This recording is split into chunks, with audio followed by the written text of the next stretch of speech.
नमस्कार मंडळी, मी आज बनवणार आहे हिरव्या वाटणातले शेंगोळे। त्यासाठी इथे कोथिंबीर, हिरवी मिरची, लसूण, आलं आणि जिरं घेतलेलं आहे। हे मी मिक्सरला बारीक करून घेतलेलं आहे।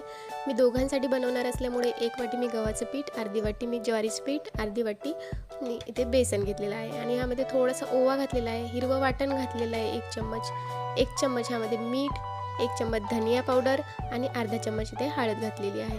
तुमच्याकडे जर ज्वारीचं पीठ नसेल तर ज्वारीचं पीठ तुम्ही स्किप पण करू शकता। आणि अशा प्रकारे आपल्याला हे मिक्स झाल्याच्या नंतर यामध्ये थोडं थोडं पाणी घालून चपातीला जसं पीठ मळतात त्या प्रकारे आपण हे मळून घेतलेलं आहे। आणि आता आपण फोडणीची तयारी करणार आहोत।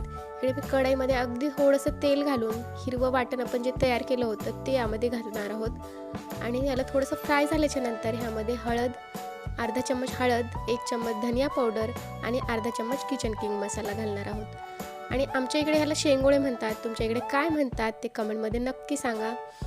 आणि हिवाळ्यात थंडीच्या दिवसात असं शेंगोळे खायला खूप मस्त वाटते नाही का?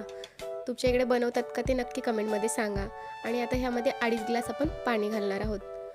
2.5 ग्लास पाणी घातल्याच्या नंतर 1 चम्मच मी ह्यामध्ये मीठ घालते। ह्याला उकळी येईपर्यंत आता आपण शेंगोळे बनवून घेणार आहोत।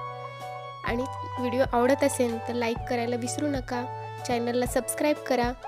आणि इथे आता आपण शेंगोळे बनवून घेऊया। अशा प्रकारे आपल्याला आता शेंगोळे बनवून घ्यायचे आहेत। जास्त जाडही नाही बनवायचे, मीडियम आकाराचे आपल्याला हे शेंगोळे बनवून घ्यायचे आहेत। आता हे शेंगोळे बनवून झालेले आहेत आणि इकडे आपल्याला उकळीही आलेली आहे।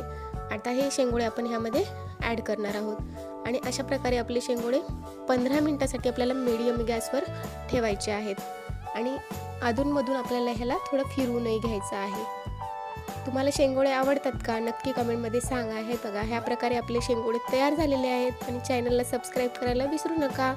धन्यवाद।